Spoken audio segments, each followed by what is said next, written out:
আসসালামু আলাইকুম। আমি মোহাম্মদ ইনামুল কবির। সবার সুস্থ ছিলেন, ভালো ছিলেন আশা করছি। আমরা এখন যেটা সম্পর্কে জানবো সেটা মাইক্রোসফট অফিসের এক্সেল সম্পর্কে।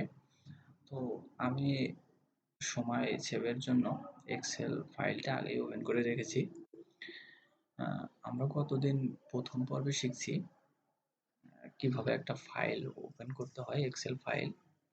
দ্বিতীয় দিন যেটা শিখছি কিভাবে ফাইলটা সেভ করতে হয়। আজ আমরা শিখব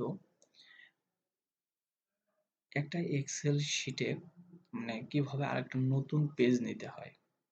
হ্যাঁ, এটা যথেষ্ট গুরুত্বপূর্ণ একটা বিষয় এবং খুব সহজে সেটা আমরা করতে পারি।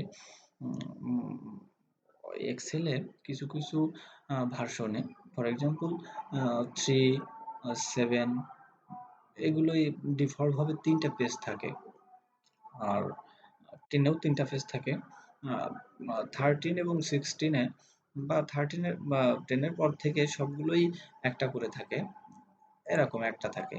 তো আরেকটা নেওয়ার জন্য এই যে এখানে দেখেন মাউসের আইকন রাখছি, প্লাসের ওখানে রাখার সঙ্গে একটা নিউ শিট নামে একটা লেখা আসছে হোয়াইট কালারের। তো হোয়াইট ব্যাকগ্রাউন্ড এবং ব্ল্যাক লেখা।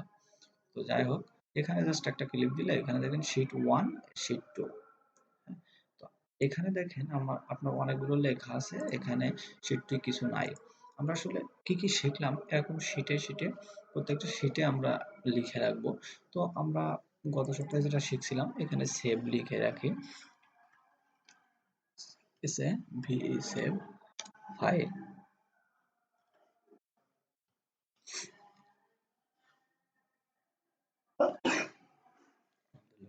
সরি। হ্যাঁ, তো আমরা দ্বিতীয় শিটে যেটা শিখবো আজ সেটা আমরা লিখে রাখি। সেটা আমরা নিউ পেজ বা নিউ শিট কিভাবে নিতে হয়। তো আমরা নিউ শিট লিখতে পারি, says double টি শিট। তো আমরা আজ নিউ শিটে কি শিখবো? নিউ শিটে আমরা কতদিন সিরিয়াল শিখছিলাম। হ্যাঁ, তো সিরিয়াল আমরা আজ আর একবার সিরিয়ালটা দিব। সিরিয়ালটা একবার দিব। দেখেন এখানেও আমি 30 পর্যন্ত নিব।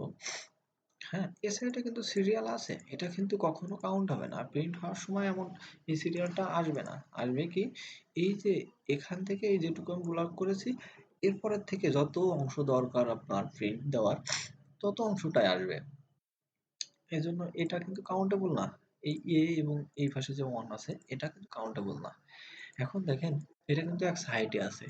A1, 2 এক সাইডে আছে। এটা কিন্তু এই সাইডে আছে। আর লেখাগুলো, অঙ্কের লেখাগুলো আছে এই সাইডে ১, ২ এবং ইংলিশের লেখাগুলো এই সাইডে আছে। এখন আমি চাচ্ছি এটা সবই হয় এক সাইডে থাকবে, না মিডলে থাকবে, হয় লেফটে থাকবে, না রাইটে থাকবে, না হলে মিডলে থাকবে। হ্যাঁ, সেটা আসলে অ্যালাইনমেন্ট আমরা আসলে দেখেছি। কিন্তু আপনি যদি এখানে ক্লিক করে জাস্ট মিডল করেন তো এটাই শুধু মিডল হবে। এখন আমি চাচ্ছি পুরো লাইনটাকে মিডল করতে। সেক্ষেত্রে আপনি এই যে এর উপরে দেখেন নিয়ে যাওয়ার সঙ্গে সঙ্গে মাউসের আইকনটা চেঞ্জ হয়ে যাচ্ছে। হ্যাঁ, এটা কিন্তু আপনার খেয়াল করতে হবে। একটা লক্ষণীয় বিষয় যে আপনি মাউস কোথায় নিয়ে গেলে মাউসের আইকনটা কেমন হয়ে যাচ্ছে, আগে কেমন ছিল এবং এখন কেমন হচ্ছে, এটাকে আপনার খেয়াল করতে হবে। দেখুন এখানে প্লাস চিহ্ন আসতেছে। অনেকটা কি বলা যায়, আপনার স্বাস্থ্যসেবার একটা আইকন আছে এমনটা। অ্যাম্বুলেন্সে থাকে অনেক সময় এরকম আইকনটা, এরকম আইকন। আর এখানে নিয়ে যাওয়ার সঙ্গে সঙ্গে আইকনটা চেঞ্জ হয়ে যাচ্ছে। জাস্ট এরকম আইকন হলেই আপনি ক্লিক দিবেন, এটা ধরে সিলেক্ট হয়ে যাবে। তারপর আপনি এটাকে অ্যালাইন করে দেন। দেখেন মিডল হয়ে যাচ্ছে। আপনি যদি এখানে রাখতে চান এখানে রাখেন। যদি আপনার এমনটা মনে হয় যে আপনি হালকা সরায় দেবেন, একেবারে দাগের পাশাপাশি লাগবে না, তো তখন দেখেন এখানে ইনক্রিজড ইনডিউসড, এখানে আপনি ক্লিক করেন, দেখেন হালকা হালকা করে সরতেছে। ইচ্ছা করলে এদিকে এটা ডান দিকে, এটা বাম দিকে। আপনি ইচ্ছা করলে এভাবে আপনি করতে পারেন। তো এবার আপনি যদি চান যে লেখাটা আমি এরকম সোজাসুজি না দিয়ে একটু এড়ে করে দেবো। দেখেন এখানে এ বি একটু এড়ে করে দেওয়া রয়েছে, একটু আড়ে আড়ে। তো আপনি চাইলে এটা এভাবে দিতে পারেন। তো সেক্ষেত্রে আপনাকে ইয়ে করতে হবে,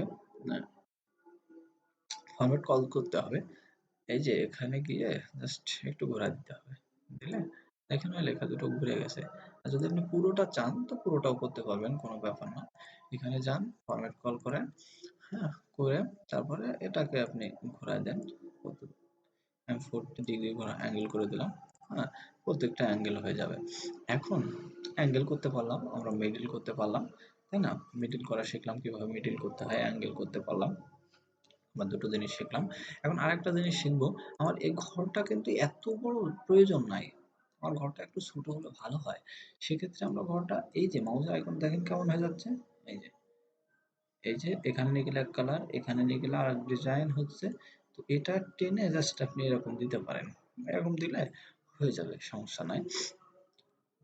তো এভাবে আপনি দিতে পারেন। এখন এটা ঘর ধরতেছে না বিধায় এটা কিন্তু প্রিন্ট, যদি আমরা প্রিন্ট প্রিভিউতে দেখি, এখানে কিন্তু কোনো মানে এই যে ঘরগুলো এগুলো কিন্তু প্রিন্টে আসবে না। এটা কিন্তু প্রিন্টে আসবে না। তো কেমন আসবে আমরা একটু দেখি প্রিন্টে গিয়ে কেমন দেখায়। জাস্ট প্রিন্ট আমরা দেখি, একটু বড় করে দেখি। হুম, এই দেখেন এখানে কিন্তু কোনো দাগ নেই, এখানে পুরো সাদা, পুরো হোয়াইট। প্রিন্ট দিলেও ঠিক এমনই আসবে। তো যাক, আমরা ব্যাকে ফিরে যাই। তো আসলে আমাদের দাগ টানা দরকার।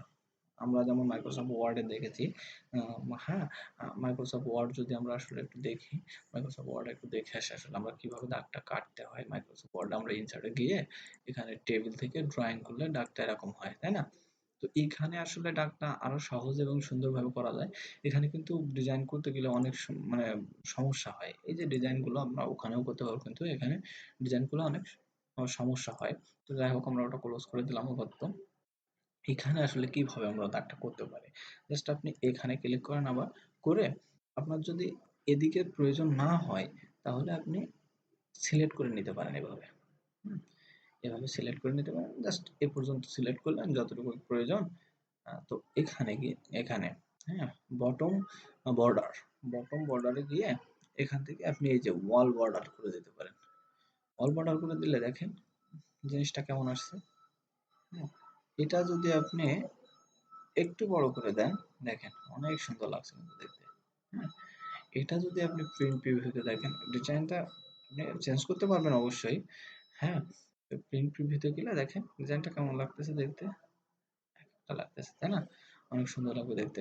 এছাড়াও আপনি চাইলে এখন এই সবগুলোকে আপনি এর থেকে ই পর্যন্ত, আমি ওইভাবে দিব না, আমি এভাবে সিলেক্ট করে দিব, কারণ আমার নিচের জায়গাটুকু আমি নষ্ট করতে চাচ্ছি না।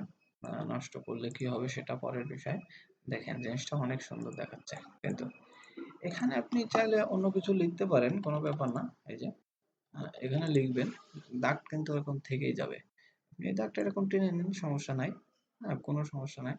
আপনি ইচ্ছা করলে এখানে লিখতে পারবেন, কোনো ব্যাপার না। আপনি এই সেলেও লিখতে পারবেন, এই সেল থেকে লেখা শুরু করবেন, কোনো ব্যাপার না। হ্যাঁ, তো আমরা একটু ব্যাকে যাই, একটু ব্যাকে যাই, আমরা আরো ব্যাকে যাই। হ্যাঁ, তো আমাদের এরকম অবস্থা আছে। এখন আমি চাচ্ছিলাম যে আমি সিলেক্ট করে দাগটা দিছিলাম। এখন দেখেন এদিকে, এদিকে প্রচুর আছে জায়গা। এখানে যদি আমি বর্ডার দিয়ে দিই, দেখেন এভাবে বর্ডার হয়েই আছে, সব বর্ডার হয়েই আছে। আমার তো এত বর্ডার দরকার নেই। এজন্য মূলত আমি কম বর্ডার দিচ্ছিলাম। তো ঠিক আছে, উম, আজকে আমরা এই পর্যন্তই শিখলাম। আপনারা একটু প্র্যাকটিস করবেন, দেখবেন পারবেন। আহ, এখানে না পারার আসলে কিছু নেই।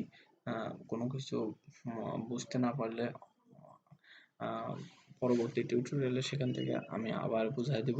আহ, যেটা দেখলে হয়তো আপনাদের সহজ হবে বুঝতে। তো ঠিক আছে, আমি ইনামুল হক, আমি এখানে আজকের মতো বিদায় নিচ্ছি। ততদিন পর্যন্ত সুস্থ থাকুন, ভালো থাকুন। খুদা হাফেজ।